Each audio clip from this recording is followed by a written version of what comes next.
We are getting closer, baby. Come on.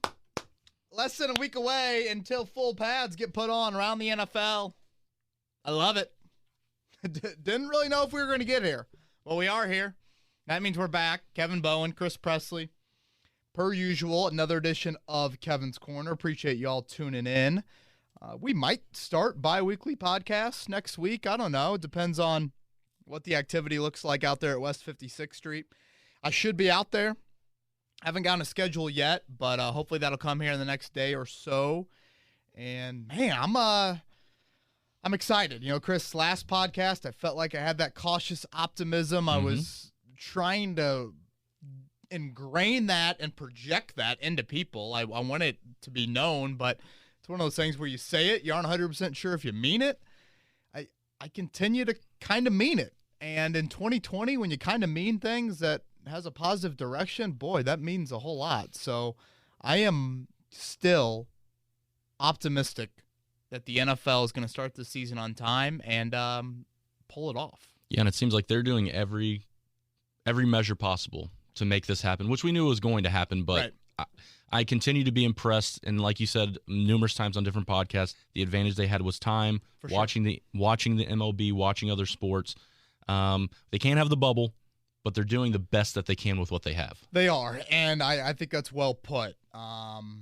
They had a big advantage in being the last professional sports league, but they also probably have the most resources of any of those professional sports leagues. And while they weren't like the NBA, which only needed a smaller chunk of time to finish their season and don't have the Disney bubble, from a financial state, these franchises just have an absurd amount of money, and so they're able to take, as we're seeing today, I think it was just announced, daily testing will continue through September 5th. That's a big step. It is. In the right direction, especially when you're not in a bubble. I probably think that could be extended through the regular season, especially when you start factoring in some travel. Yep.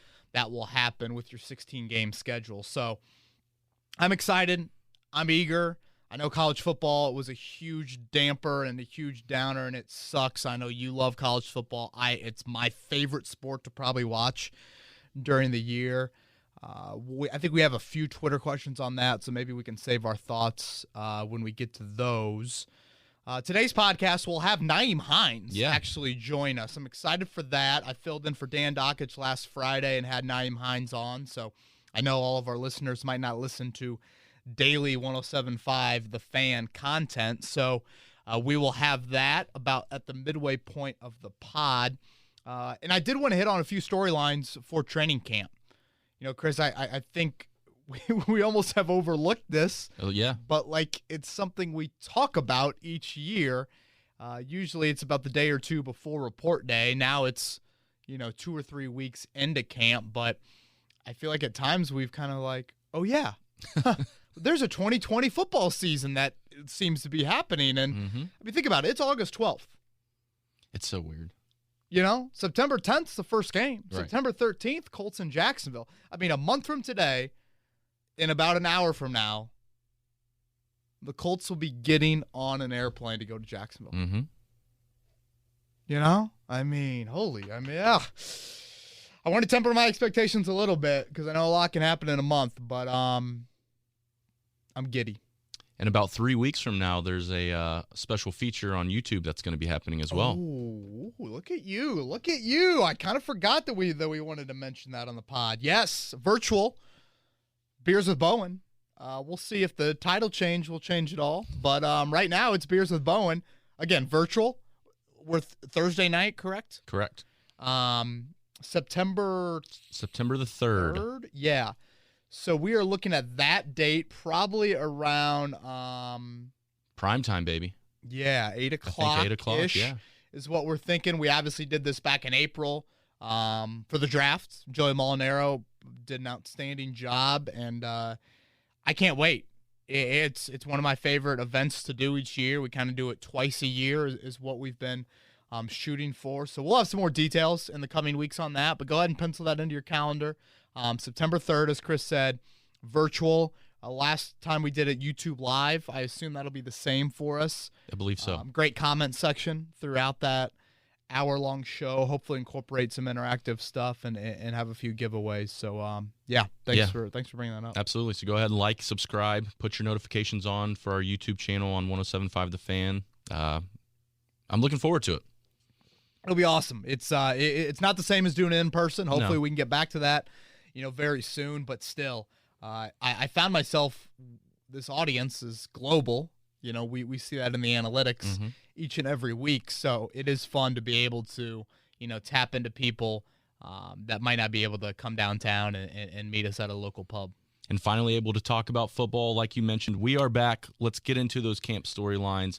You got about 6 of them here on your list on 1075thefan.com if you guys want to go and read that article. The first one you have, acclamation of Phillip Rivers. This is the biggest storyline because it's the most important position in sports. And I thought it was good news this week. We learned that he has thrown with T.Y. Hilton a couple times. I was curious about that. Hilton came off the non-football injury list earlier today, which the Colts can now get out to practice this week. Non-full pads. That'll start next week. But they're able to do some light stuff this week in an individual sense. But let's remember, Phillip Rivers has never thrown to a Colt in practice. He will only throw to Colts wearing a red jersey until the start of the regular season. And throwing in practice, establishing timing in practice, it's great. It's a big step, but it's not live bullets. Right.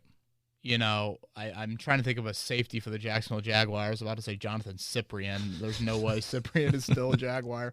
But you know what I'm saying. Yeah. Insert, I was about to throw it in Telvin Smith. I'm like, he's not around anymore. Insert Jacksonville defender that is humming down on, Josh Allen is humming down on Phillip Rivers, and that safety is narrowing over the middle of the field. What does your timing look like to hit T.Y. Hilton on an in route or Michael Pittman, on a 3rd and 6 where he's trying to post up in a one-on-one setting? That timing, it's a step in the right direction in practice, but it's still not all the way there. And yes, this could be said for a lot of the quarterbacks around the NFL, but Rivers is one of the few that it's a totally different personnel group. So I just think I don't have worries about him system-wise or guys buying into it. I don't have any of that. I think Phillip Rivers is wired just awesomely, in all seriousness. Like the dude just football through and through. Lou Holtz is talking about storming Normandy and playing football. That's Phillip Rivers. Yeah. It's he was, when we asked him if he thought about opting out, he was like, no. He's like, no. I'm like, you got 9 kids. I don't know. I thought it was a decent question and whatever. So that's Rivers. And there's still the physical aspect of playing the quarterback position that I think it's fair to ask about. 2 of the newcomers with him, number 2 on your list was Michael Pittman and Jonathan Taylor's impacting. Yeah, I've said this many times, Chris, and a month from tomorrow in the 4th quarter, it's going to be close against Jacksonville because, hell, it always is down there. Those 2 will touch the football.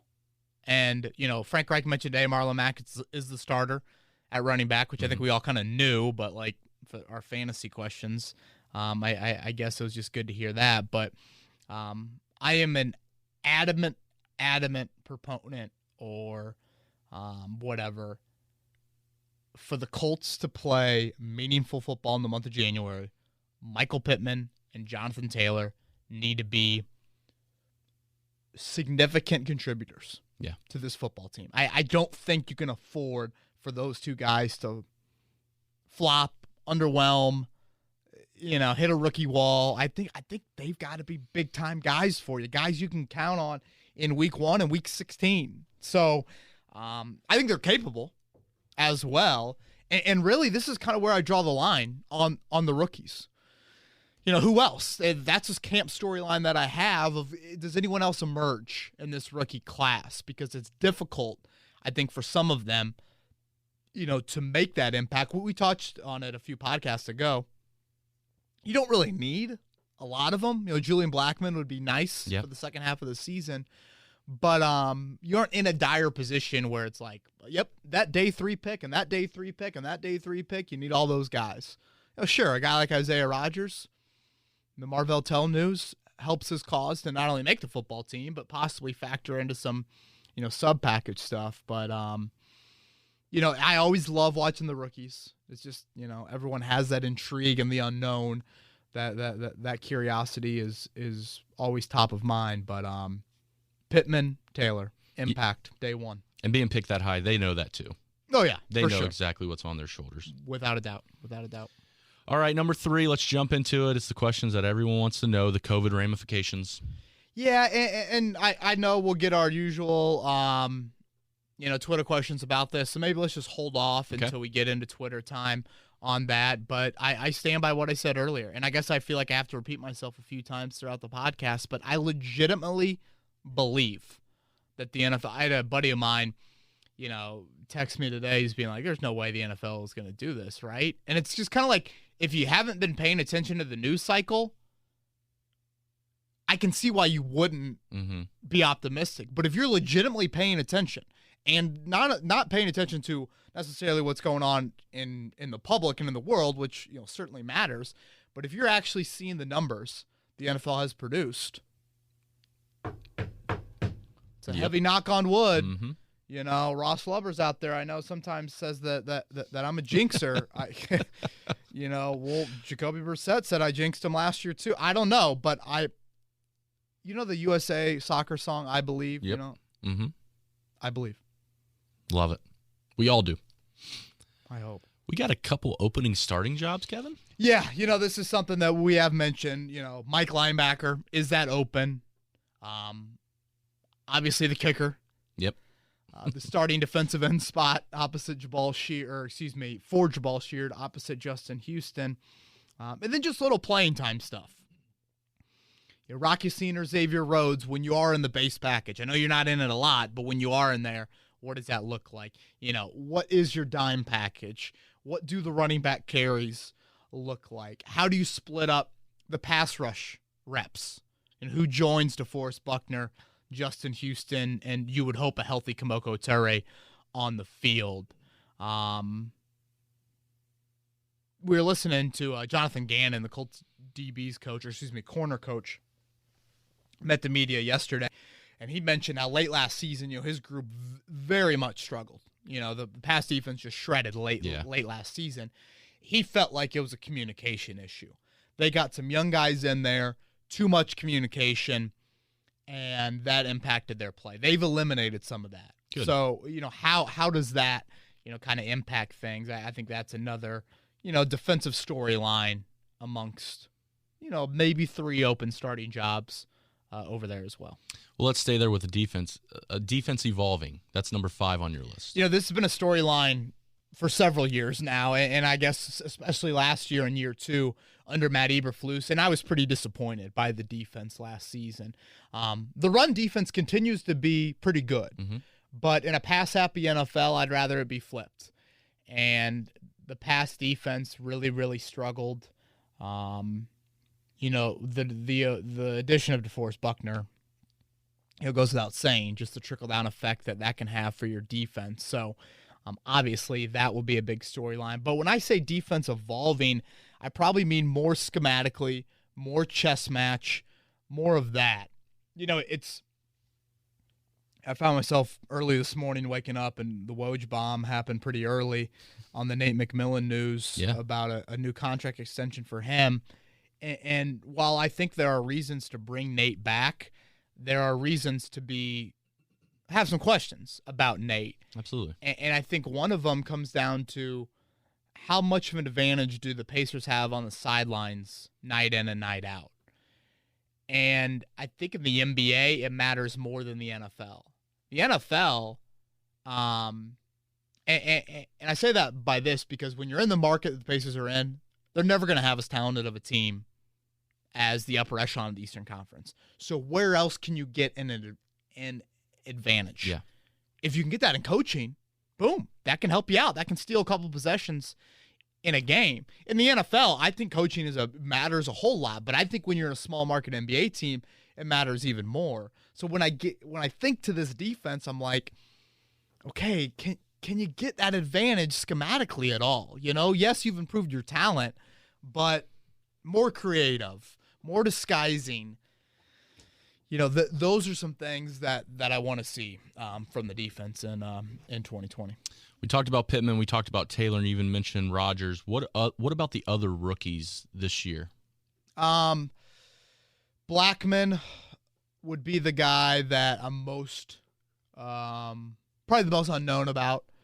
Danny Pentner, when you look at him, year one meniscus, year one MCL away from all of a sudden, is he playing a month for you? Yeah. Something like that.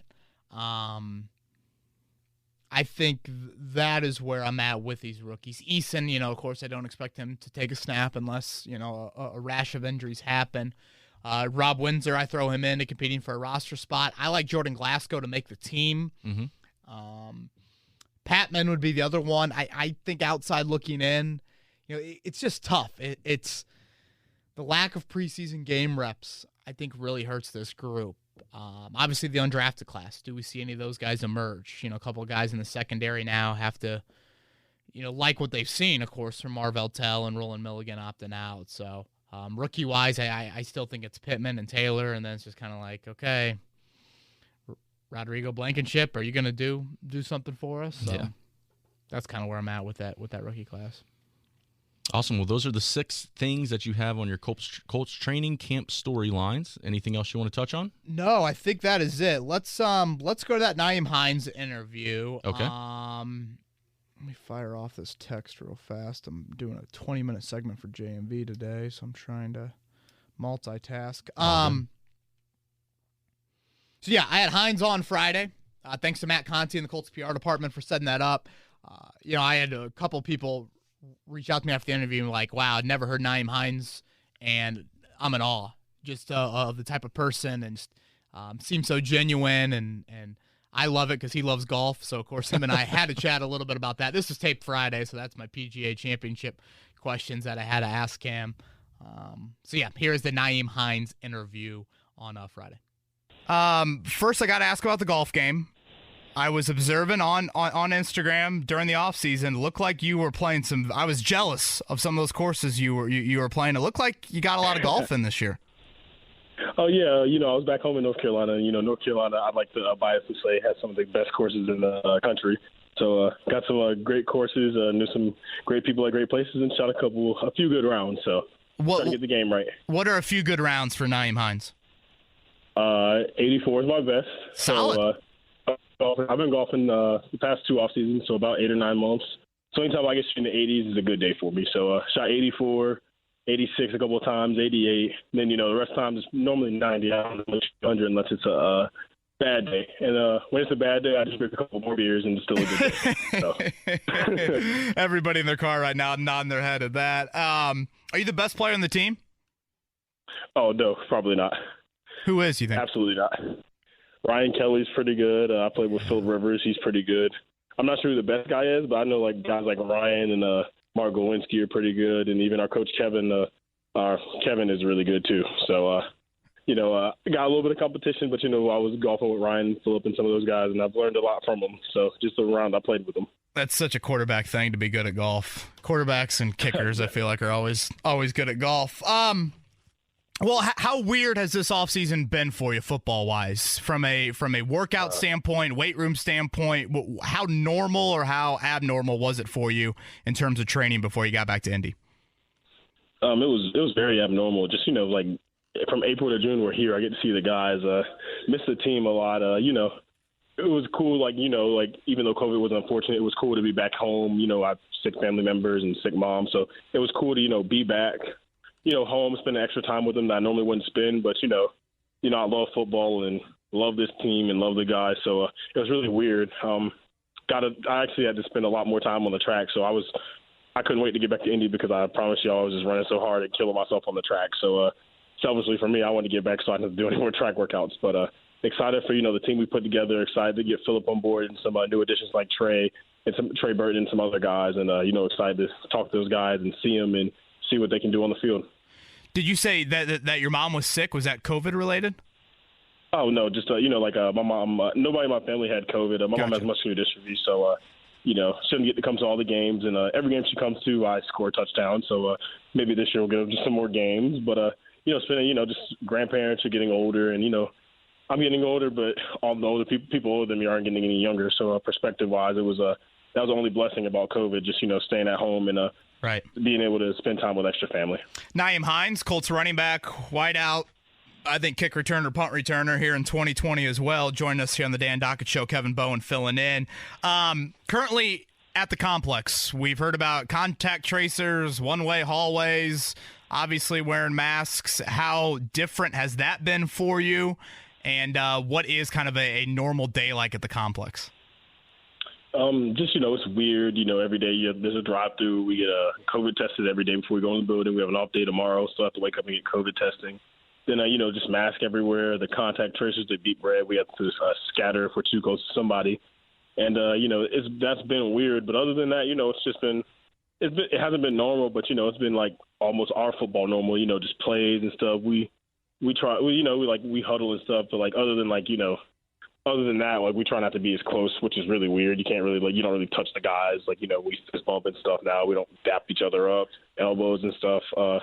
But, the Colts, that's one thing that's good about us.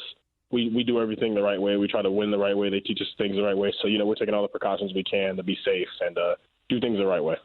Before we get into a little football talk, I did want to ask about, guys opting out around the league. Did you have any reservations about playing this season? Oh, no, absolutely not. I wanted to be here for the team and wanted to just, be here if humanly possible. Things weren't going on in my family, and that's what happened, and the Lord blessed me with that. And I'm sure there's guys who opted out for a lot of reasons. A new kid being born might be something, and a lot of other reasons. But I didn't think about opting out, and happy to be here. Yeah, I was talking earlier before you came on, Nyheim, when you look at the Colts in 2020, when Philip Rivers was signed, I thought you and Paris Campbell would benefit the most from that.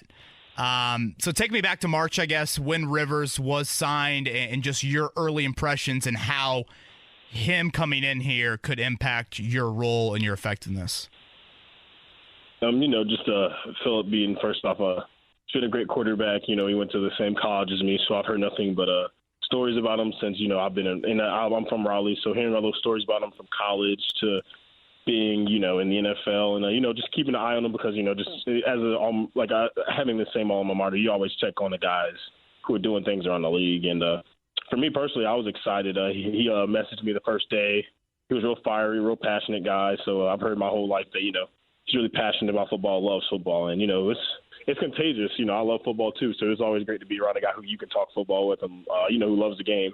So for me, personally, I was excited.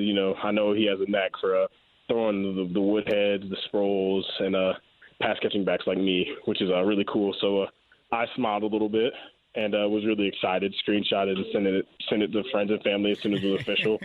The Colts saying that we signed him. Right. And, haven't looked back, texting him, just tried to keep up with him, let him know if there's anything I could do better, watch some film, ask him some questions before I got here so I could be on my A game when we got here, and we'll try to take off this season and have a great year. You had to be in diapers when Philip Rivers was playing for NC State. I remember his last year at NC State. He was there from 2000 to 2003. I was born in 1996. So I can remember him his last year in 2003 a little bit. I remember some of the good games he played. Nyheim Hines joining us here on the Dan Dockett Show. Kevin Bowen filling in for Dan. I feel like when the Colts get third down, fourth down this year, you are the guy on the field. Frank Reich's talked about it. Nick Sirianni's talked about your role on third down. But then also on fourth down, I thought one of the biggest, promises, if you will, or best things that happened to this team late last season was your emergence as a return man. When you look at your role for 2020, is that what you see as kind of that main third down back and then also helping this team as a punt returner and possibly a kick returner as well? Yes, absolutely. That's how I see the role.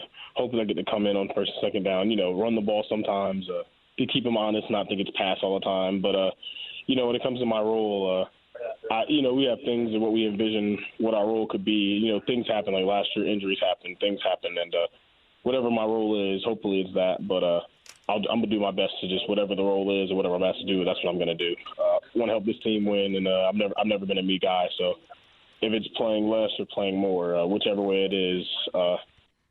I just want to do that to help the team win. And, punt return-wise and kick return-wise, I got to earn that spot. Just because last year happened, that was last year. So got to go out there and make good decisions and, just do what I'm supposed to do and do the routine things. And if I do the routine things, I think I'll have a pretty good year. And I think it'll help us as a team if we all focus and do the routine things.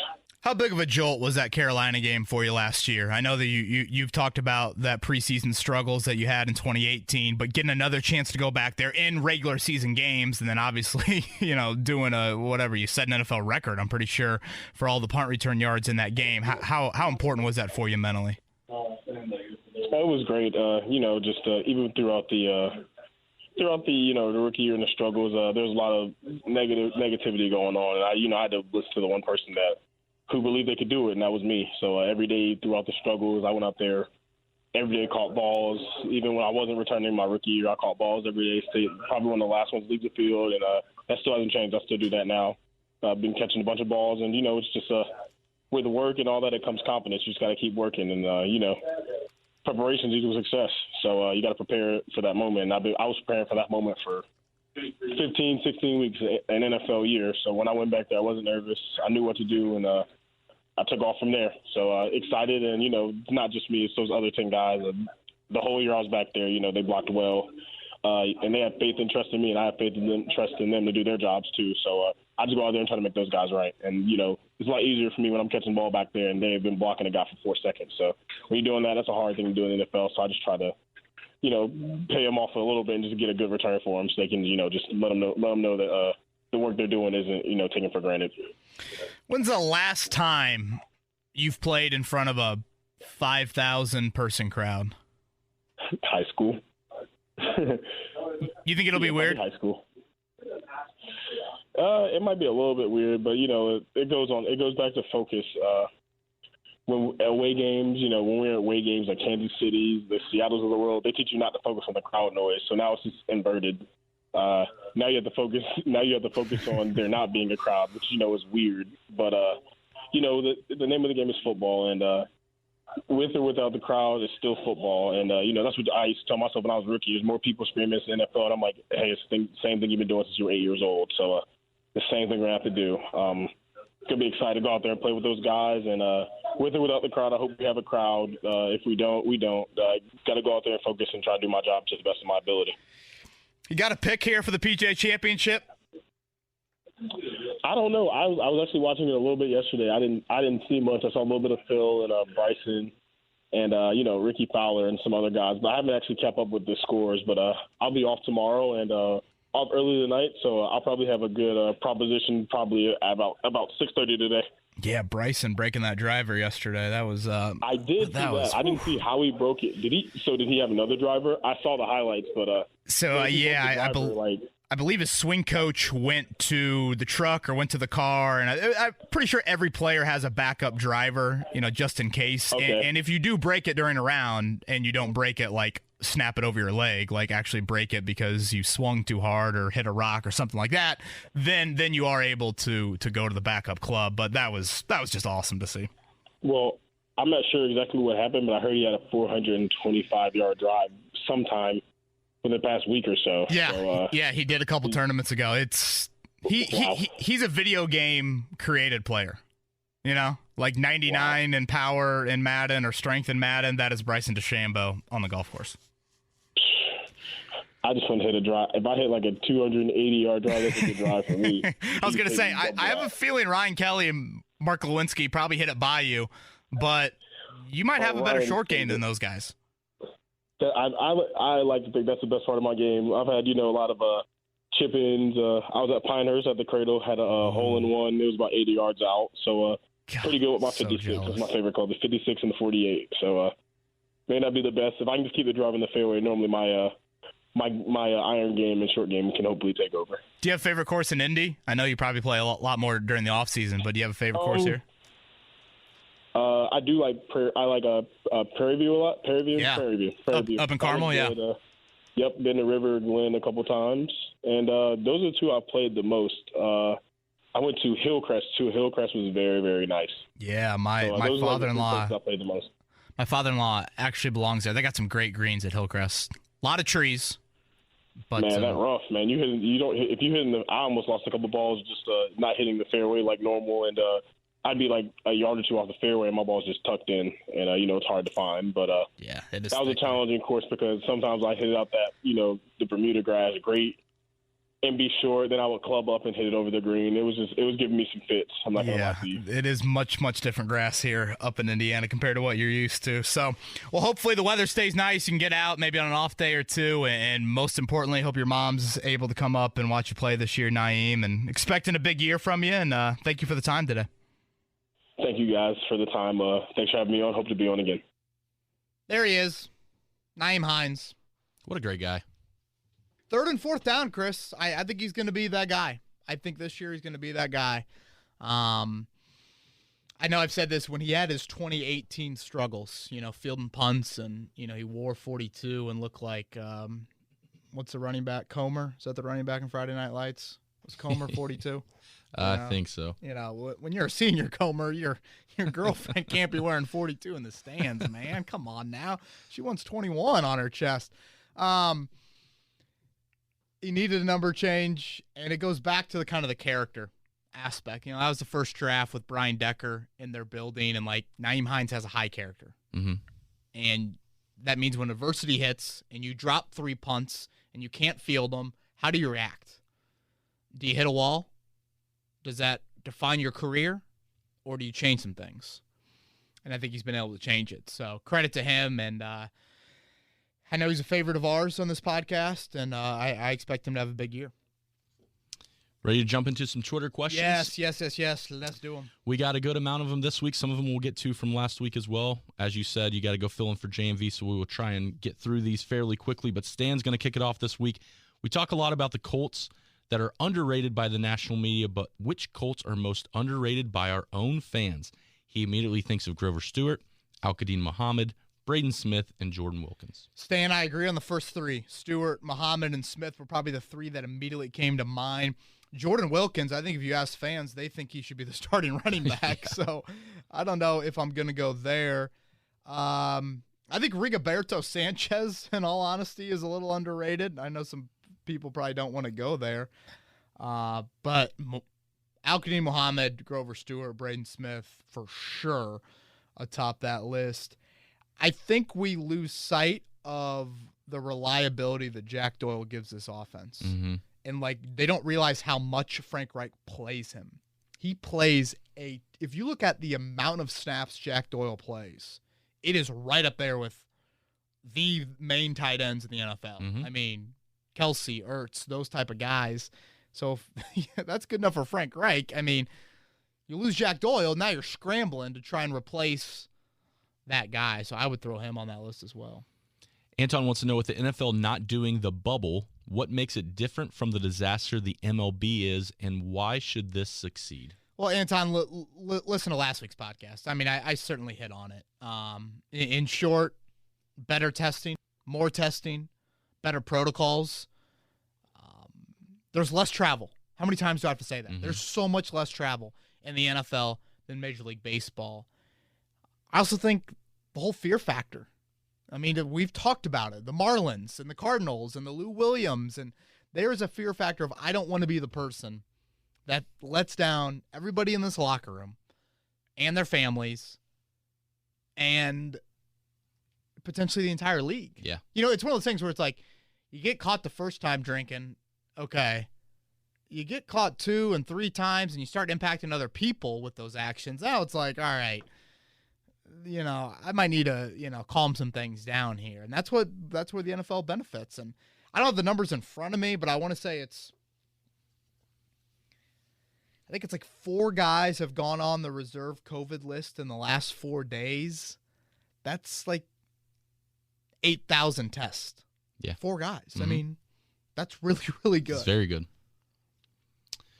Jordan's question this week, what are your thoughts on the Taylor Stallworth signing? It's always good to have depth, but felt like we looked pretty good at defensive tackle. When I first saw it, I thought, what happened to Dante Stallworth? He was good. He was good. Now, correct me if I'm wrong. Is he Oh, he's a Vol. I was going to say, he's a Vol, right? Yes. Dante Stallworth had some swagger to him. Yeah, he did. Sometimes too much. Yeah. Those SEC wideouts, though, you never know, man. That's true. Taylor Stallworth, when I first saw it, I'm like, damn, Chris Bauer's a man of his word. He loves that deep defensive line group. He's played 18 games for the Saints, and when I see his fit here, I'm like, okay, he's probably more of the wider body, playing behind Grover Stewart. Mm-hmm. So the guys you throw in there is kind of Rob Windsor, although he's bigger than Windsor. Maybe Sheldon Day, although I think Sheldon Day's got some wiggle to him. Yep. I love Sheldon Day's Me too. wiggle. But certainly, I think he's more in that mold. Now, the question you have there is just, does he make the team? That's obviously no lock. I just think when you cut down defensive line, Chris, you're going to be cutting a couple names that are like, oh, wow, they have a resume. And, like, don't be alarmed by it. They're going to have to cut some guys that are either it's going to be a draft pick like Windsor, it's going to be a guy like Tyquan Lewis who just has underperformed, it's going to be a guy like Stallworth who has 20 games of experience. Like, sometimes you just cut guys at positions and you're like, wow, they've played as much as I have in the NFL. Other times you cut guys that are a little bit more notable. D-line, squarely on Ballard's mind, that wasn't meant to rime. You're going to cut some notable names. It's a great position to be in. Yeah, it's just You'd awesome. rather be in that position. And Ballard knows it. I mean, he's admitted. I've kind of, I've probably waited a little too long. I just haven't taken care of defensive line as much as and think back to like some of the mistakes. The miss on Basham. Mm-hmm. So you've still been searching for an edge rusher. You miss on Lewis thinking he's the ideal 3 technique. So now it's, oh God, I got to definitely go get Buckner. Like that, those things kind of stress the need to put Band-Aids or, maybe stitch up what you thought you could put a Band-Aid on. Drew wants to know, if the season is canceled, do you think the players' contracts carry over to next season, or do they lose a year and the people on a 1-year deal or final year of a contract become free agents? Separate question, how do you think it should be handled? I assume that they would just carry over. I don't know. Maybe I'm wrong on that, Chris, or Drew, Chris. Who cares? No, this is Drew Rush. I need to be nicer. I don't know. I guess that makes sense. Like, it's difficult. Like, what else do you do? Yeah. It's a tough situation. I don't have a great answer there. Long one from Jared this week. Put the thinking cap on. Hypothetically, oh boy, breaking Colts fans' hearts everywhere. An hour before the opt-out deadline, Rivers, Jacoby, T.Y., Ryan Kelly, Houston, and Malik Hooker all decide to opt out. Frank and Chris are scrambling, knowing Eason is going to get trial by fire this year, when all of a sudden a genie appears. He is allowing Frank and Chris to pick one past Colt great to help fill all the holes other than quarterback. You are guaranteed to get a full 16 games out of this person's prime career with no injuries. Who do you take? Reggie Wayne to fill the wide receiver void, Jeff Saturday to shore up the offensive line, Mathis to help with the edge rush, Sanders to help mold and cover the secondary. By the way, loves the podcast. Keep up the great work. Hope the family is doing well. Oh, thank you, Jared. Family is great. Although Rosie just owned me the other night. Get used to it, my man. Man. Nothing like an 11-pound human just dominating me. Boy, this is wild. Just one season. One season, prime of career, no injuries. Okay. And you said T.Y., Kelly, Houston, Jacoby, and Rivers, and Hooker all opt out. Geez. Basically, the team, we're basically the Patriots. I was going to say, yeah, worse than that. You're the freaking Indiana Firebirds. Touchdown Eddie Brown, baby. Okay, so if Eason's under center and you're losing that much, I know full well we're probably drafting top 10. That's not a good situation there. So the only thing on my mind at that point is what makes Jacob Eason feel comfortable, develop. So I'm squarely looking at offense. I would say Reggie. And Reggie did a whole lot for Andrew in 2012. Mm-hmm. Coming back. He did. You're right. He turned down New England. Came back in that 2012 season. So what helps my rookie quarterback? The whole Ryan Kelly debate is enticing because, if you bring Jeff Saturday, maybe you alleviate a little bit off Kelly or Eason's plate, and that helps him out. But which is Colts thought about, right? But he lost too much weight after he left the Packers. Oh, yeah, I kind of forgot about that. Yeah, he did lose a whole lot of weight. Let's go with Wayne. Okay. I like Wayne in that situation. I think it just helps Eason get into it. So, yeah, wow. Fascinating, Jared. Zach's question this week is about a player that we just mentioned, and a lot of clips have been coming up on Twitter this week with him, showing just how dominant he was that people forgot. Bob Sanders. If he stays relatively healthy, and by relatively healthy we mean playing 75% of the games during his 10-year career, what does his legacy look like? Is he a future Hall of Famer? Yeah, I think he is. 10-year career, you're playing 12 games a year. Not ideal, but and I think there is a longevity component that needs to be factored in with Hall of Famers. I do, but I mean,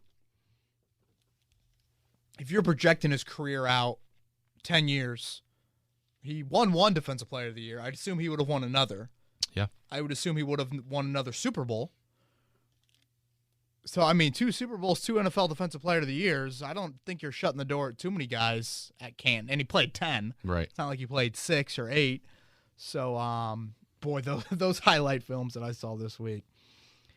Wired differently. He is. Wired differently. Saw him a few years ago at Marvin Harrison and Tony Dunn. Nice guy at their Hall of Fame induction. And yeah, wired differently. For Matt, 5 years from now, looking back, which of these players will Ballard regret letting go of? Desir, Kane, Ebron, possibly Hooker. Loves the pod. Hope you and the family are staying safe and healthy. Same to you, Matt, and certainly all of our listeners. Probably Kane. And I go back to, there was no need to let Kane go. You didn't need the roster spot. And, in a way, it was Chris Ballard talking out of two sides of his mouth. He always says, 18 months for ACLs. It can take a long time. I mean, Kane was what? He toured in August and was cut in late October, early November, so 15 months. I mean, he hadn't even reached the whole 18 months. So when you don't need the roster spot, why not develop? Why not develop a little bit longer? Hooker, I guess, maybe. You're a little deeper into the Hooker career, though. I just thought you never gave Kane a true chance. It's like, you see a horse run around a track 1 time, 2 times. You're kind of like, nope, no chance. Well, no, let's groom. Let's make sure they're healthy. You have the resources to try and develop. So yeah, that would be the one. Yeah, and I feel like the players felt like he was different too. You can tell when a guy's different, and they felt like he had that potential. Well, I mean, the dude caught 20 touchdowns in 3 years at Clemson. Yeah. 20 touchdowns in 3 years at Clemson. I mean, shit, All right, Tal's got some got a pretty funny one for you here. First off, welcome to the Dad Club, and he wants to make sure you're investing in plenty of khaki shorts and white sneakers. Trust me, I got all those, man. I'm in the debate of like this shirt I'm currently wearing. I'm not gonna lie, Chris Presley, it had a little spit up on it about 10 a.m. today. But I just felt like, you know what, I'm not gonna throw it in the laundry. I'm just gonna get a little cloth on it, wipe it down, and I can't be throwing everything. No, you wipe it off and you keep it moving. Can you have tell? to? No, not at all. All right. And our listeners can't either. They can't see. Right. Thanks. Yeah, I'm glad Cheeks is in here. But his question this week: he loves Ballard, but he feels like we let him off the hook for the Jacoby extension last year. What are your thoughts on that? Yeah, Tall, it's tough. Hindsight's 2020, so it sounds a lot easier right now.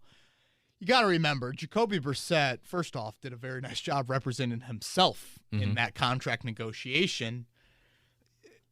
What else did the Colts have? They were backed into a corner. Yeah. Andrew Luck just retired. Jacoby just became the starter. Jacoby wants to get paid like a starter. Welcome to business. Welcome to, talk about return on your investment. I mean, he's playing the most important position in sports, as I always say. Hindsight, again, is 2020. Could you have front-loaded that deal a little bit more? That is something that I think should have been explored. Could it have been explored a little bit more? I think that makes a lot of sense to me. But Brissett had a whole lot of leverage. Yeah, and it helps when you got guys like Bill Parcells, who's a mentor, coming out saying that you're a great young man and, a great prospect and this, that, and the other. And the Colts believed, which is probably where the misevaluation happens here, is the Colts legitimately thought he could be their starter moving forward. So that, I think, is where you would probably have more of the issue. Yes, probably should have been front-loaded a little bit more. God, they are obsessed with Brissett, aren't they? They are, but, at the same time, they told him no. Okay, KB, we all know who your week 1 starting running back will be, but who will your starting running back be the last week of the season? You got Taylor or Mack, and that's from Zach. Well, probably Mack. And it's just kind of like, and this is no discredit to the question, but it's almost like, who cares? Like, it comes down to who gets the most carries, I go back to 2006 Super Bowl year. I don't think Adai started a game, and he was your lead back. Mm-hmm. Yeah, Rhodes had a huge Super Bowl, but it just comes down to who has the more carries. And, Frank Reich was very bullish today on Marlon Mack being the starter, as he should be. He was a 1,000-yard rusher for an NFL team last year and has shown great trajectory through his first 3 seasons, and you aren't going to play a single preseason game. So I think Marlon Mack will be the starter for a chunk of this season. It's just, where does the carry count come? If it's 18-10 week 1, is it, flip 14 to 14 or 16-12 late in the year? Does that happen? I still think, barring injury, it's Mack, but I don't know. I don't lose sleep over that one as much as other people. I think it's I kind of trust the Colts to figure that out. You got a couple backs that are pretty talented, and I know it's interesting, and I'm curious about it just as much as everyone else. But Jonathan Taylor, 2 extra carries a game. Marlon Mack, 2. Yeah. What's the difference? The guy who gets announced running out of the horse, the horse. You are subbing a whole lot, and you're riding the hot hand in the fourth quarter. This is from Greg. The Athletic is ranking best comebacks in sports history. Where would you put the Chiefs wild card game comeback on that list? And sports history? Yeah. Wow. Well, there's probably a lot of comebacks that I don't know a whole lot about. I'd put it very high on the list for the NFL. Very high. You got Bills, Oilers 1. Right, you would think. When I think back to Colts Chiefs, the play that everyone remembers, the Luck fumble, Superman, and Hilton over the top, and Mathis strip sack on Alex Smith. I always think back to the comeback never starts unless Derrick Rogers. Bingo, Vol. Another Vol. Wow, 2 Vol wideouts. That's what I think of too. Literally, Derrick Rogers with like a 45-yard catch. When you're getting your ass kicked, it's like 38-10. Mm-hmm. You're getting blown out. It's like, all right, what bars in Indy are open right now?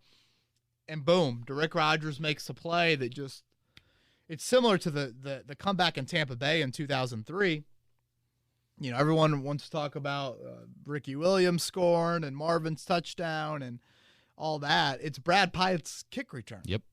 That ignites everything. It's the play that kind of gets lost in it all. Boy, Derrick Rogers, man. What could have been. But yeah, I'd put it high on the list, Greg. Kevin wants to know, Aaron wants to know, which current Colt would make the best hockey enforcer? And I feel like you've already named him this podcast. Oh, really? I don't think I have. The best enforcer would be Matthew Adams. Oh, okay. Never mind. Yeah. Who are you going with? Hockey's all about the playoff beard. And who's got the best beard? Glow? No, I was going Doyle. Jack Doyle. A guy who likes to chip, not afraid to hit. He does. Does his job. Yeah. That's fair. But you gotta be crazy. You do have to be crazy. Jack Doyle isn't crazy. No. I think Matthew Adams is crazy. This one is from Kevin. Do you think college football shutdown will affect the NFL's decision to play or not? No. I think the NFL beats their own drum, man. I think an asteroid could hit Europe, and they'd be like, oh, is Wembley still okay? Can we play a game over there? I mean, seriously. No, I'm sure you monitor it a little bit, but let's be honest, the amount of resources and the liability factor is vastly different. This has been collectively bargained.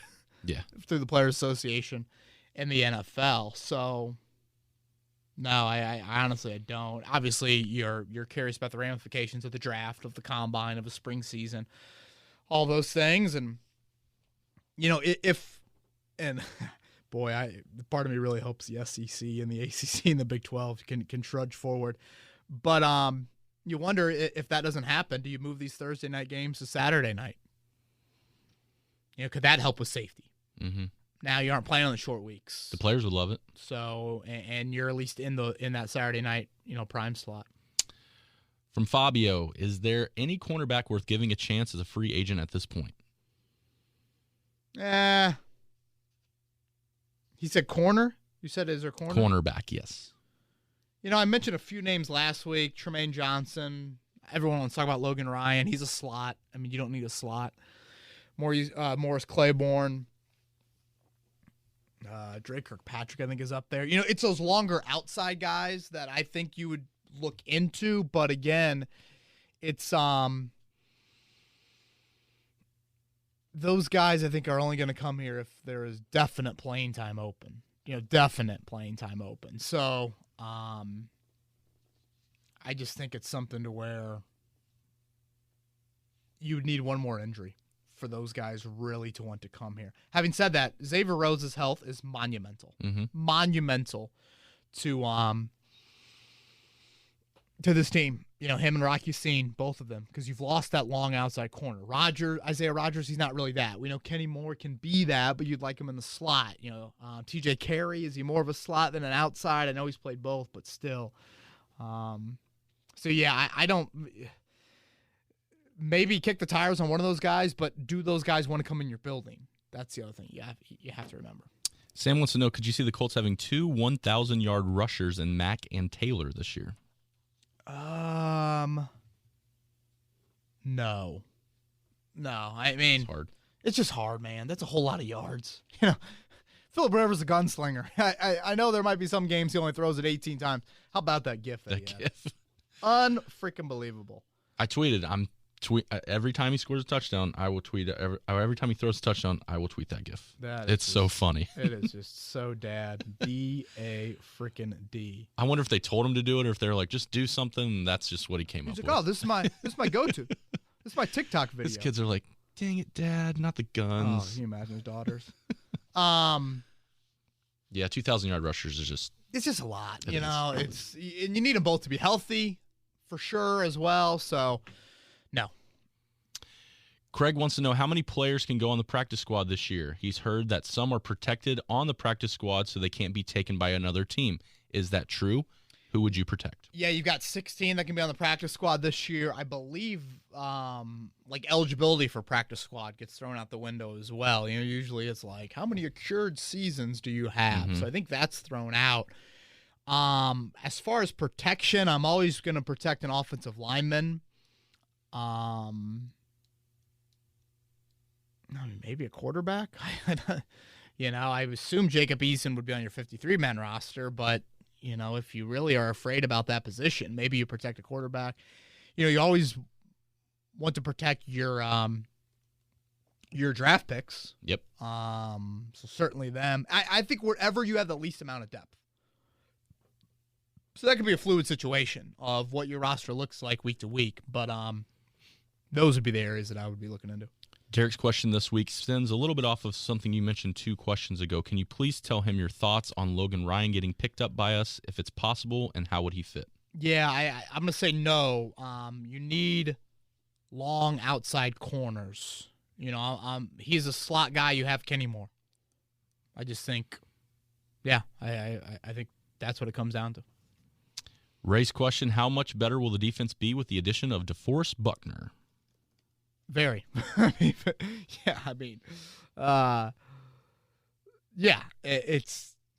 going to be a lot better. And I come back to what I said earlier. Your run defense has been pretty good under Matt Eberflus. It's the pass defense where you've really, really struggled. And so I think his disruption, his ability to muddy up the interior of opposing pockets is just so critical. And it's been so needed. And that's where he's going to help this defense a whole lot. And I think Buckner's very honest. I tweeted out a story last week and used the line, Chris, of it's time. The Colts gave up a whole lot to trade for DeForest Buckner. It's time for them to feel the return. That was not meant as a shot at Chris Ballard. It's acknowledging the magnitude of that trade. Yeah. I know I said it back in March in this podcast. Go find me trades where top 15 draft picks are given up for players. Make a list of them, send it to me, and find me where defensive tackles rank on that list as well. Mm-hmm. And then not to mention, you go give that guy $100 million.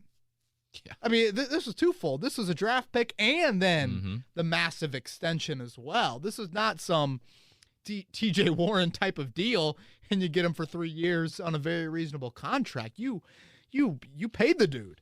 So, again, I get it. I understand it. But if you give up that value, you better get a whole lot in return. And again, I think Buckner's been very honest. I need to be an all-pro. That's an individual goal that he has. He's never been a first-team all-pro. That's honest. I think it's necessary as well. And there is a big expectation on his shoulders. But I also think he's got a very unique makeup and very unique style. And that position has lended itself towards guys hitting their prime, late 20s into their 30s.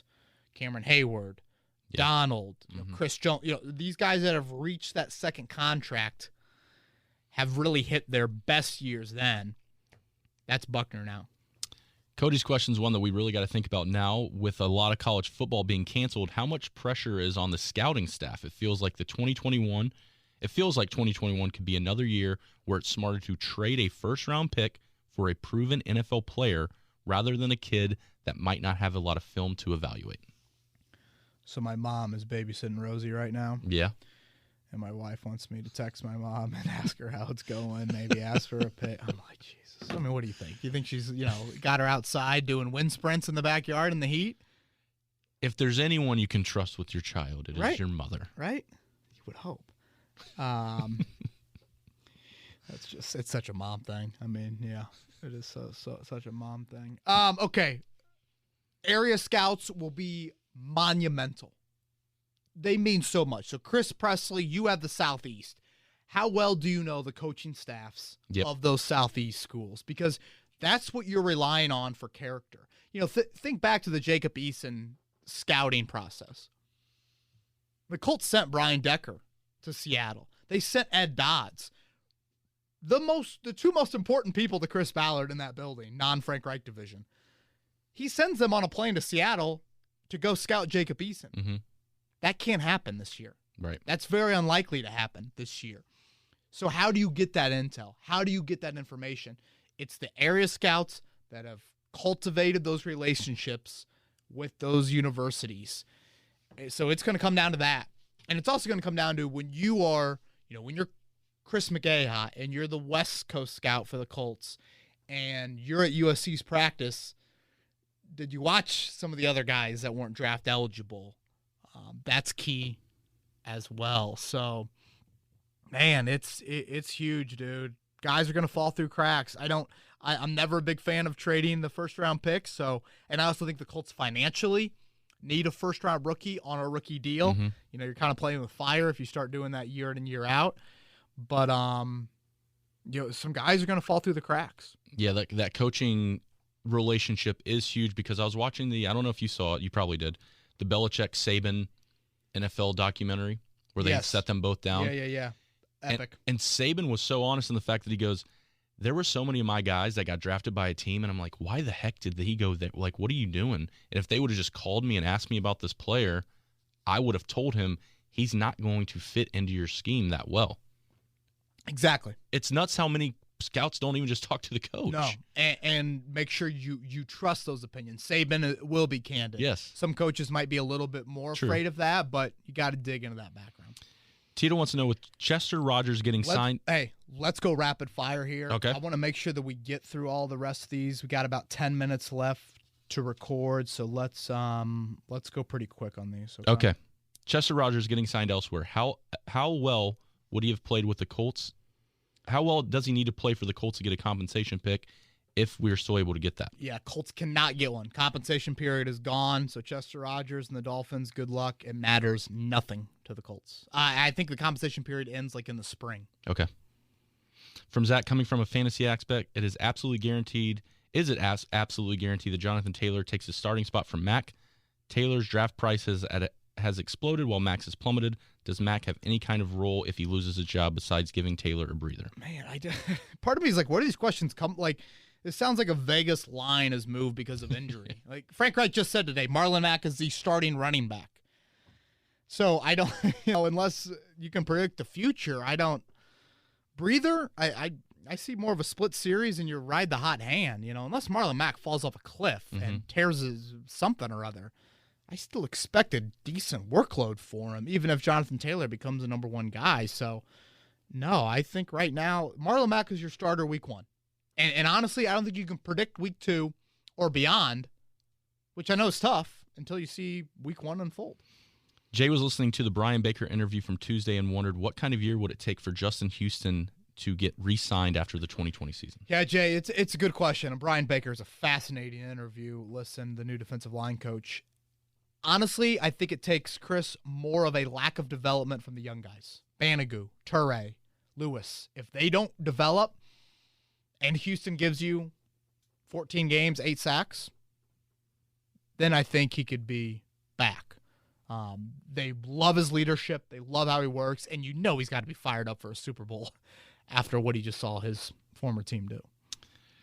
Tom has big expectations for Jonathan Taylor, thinks he can be a top 3 back this year. What running back in the NFL today would you compare him to? Damn. Tom's not messing around there. Don't know if he'll have the opportunity to be a top 3 back. I think testing-wise, there are some Saquon attributes. That's extremely high praise. Josh Jacobs, I think, is a comp as well. Miles Sanders, I think, is a testing comp. So, yeah, maybe a very poor man Saquon. We'll take it. Very poor. Saquon's a stud. From Tanner, Bob Sanders, Jonathan Taylor, in the Oklahoma drill, who do you got? Sanders. Yep. NFL Defensive Player of the Year. No questions asked. Carter, hey, Kev, thanks for the response in the previous podcast. He's wondering your thoughts on signing Darius Leonard and Quenton Nelson to a contract extension this offseason. Yeah, Leonard for sure. Nelson, you have the 5th year, so there's no need to. You have the 5th year option. Braden Smith would be the other name that I think you got to keep in mind for an extension this offseason. Because, again, 2nd-round picks, just 4-year deals. 1st-round picks, 5th-year team option. From Isaac, great. Who are we more likely to re-sign, Mack or Walker? With Mack's durability issues and Taylor having had a lot of carries, do you think Mack gets the bulk of the carries and Taylor is used in a minimal fashion to use as RB1 after we let Mack walk after the season? Yeah, we kind of hinted on that part of it. As far as Mack or Walker, I think Walker, better chance to come back than Mack. So, yeah. But that's tough. Both those guys are on the fence, but I think Walker, slightly better chance to come back than Mack because I just think Mack could have a great opportunity somewhere else. Could opting out backfire on players if the replacements look like an upgrade? Backfire is a harsh word, but I will say the NFL can forget about you quick. Because you've opened the door for other guys in your position group to make an impression, good or bad. And does the Players Association protect anything like that? I haven't seen anything like. I mean, how can you, how can you really do that? I don't know. That seems gray area. Preston wants to know over under how many Indy specials with Trey Burton on the team. He's setting the bar at half. Congrats, or half a touchdown. Congrats on Rose. Oh, give me more. Set it at half. I'd set it at 1.5. Give me 2. I need creativity from Frank Reich. I do hate how every play now is just called special at the end of that. Yeah, just throw it on there, tag it on there. Mitchell wants to know, with 2 backups at the DB position, do you think we would be smart to pick up 2 guys in free agency? Yes, for sure. Keep on. Go to the next one. Second question. I challenge you and your brother to a golf with me and my friend for who buys beers with Bowen. Love the pod. Let's go, Mitchell, on that. I got to make sure Ryan Bowen listens, so he'll be DMing you for that. I don't know if you want that, Mitchell. Wake Spike, hey, Chris and KB. Okay, this one is hard for the educator in them. What will the ratio of pancakes from Nelson to sacks be what will the ratio of pancakes from Nelson to sacks from Buckner be? Example, for every 1 pancake from Nelson, Buckner has 2 sacks. Nelson's getting multiple pancakes a game, right?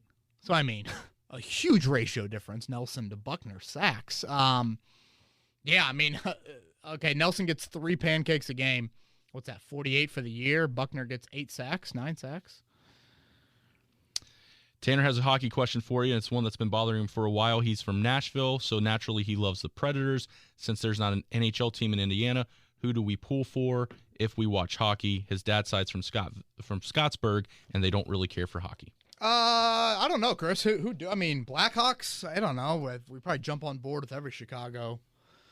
Columbus Blue Jackets. They're close. St. Louis Blues. They're kind of close.